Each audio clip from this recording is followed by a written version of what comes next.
Gelekem kevvaşi bun. Az irosibê ki her tiş baskıya nabe.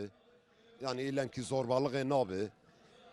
Cara peşi zaten gelen oyu belli bu.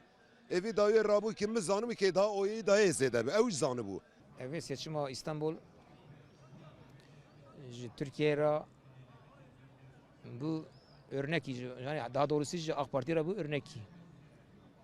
O İstanbul yani bel kemiği Türkiye'yi. Bela ya idare gırt pedagoji be daha baş bu. Fıkramı daha başmış, bere başlarım. Daha başka yönetim değişti be, belki iş ve be, jirik destek partide işkiyen bir dış bağdı be.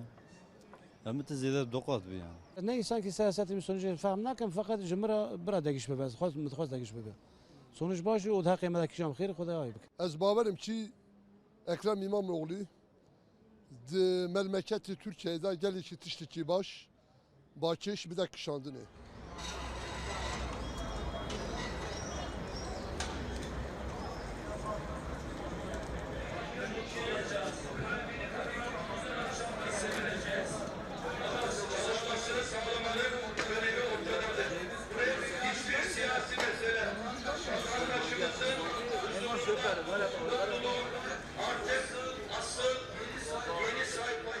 Rola kurda gelek mezin bu. Gelekem kevvaş bun. Başka ezet tişkiyatçı mı? Gelekem kevvaş bun. Kurban canı bir kesin ne kanı bu İstanbul'a göre. Kışta Xuda serce mesela, kışta Erdoğan çekilmiş mi? Kurdi İstanbul neden İmamoğlu kazanacak kir.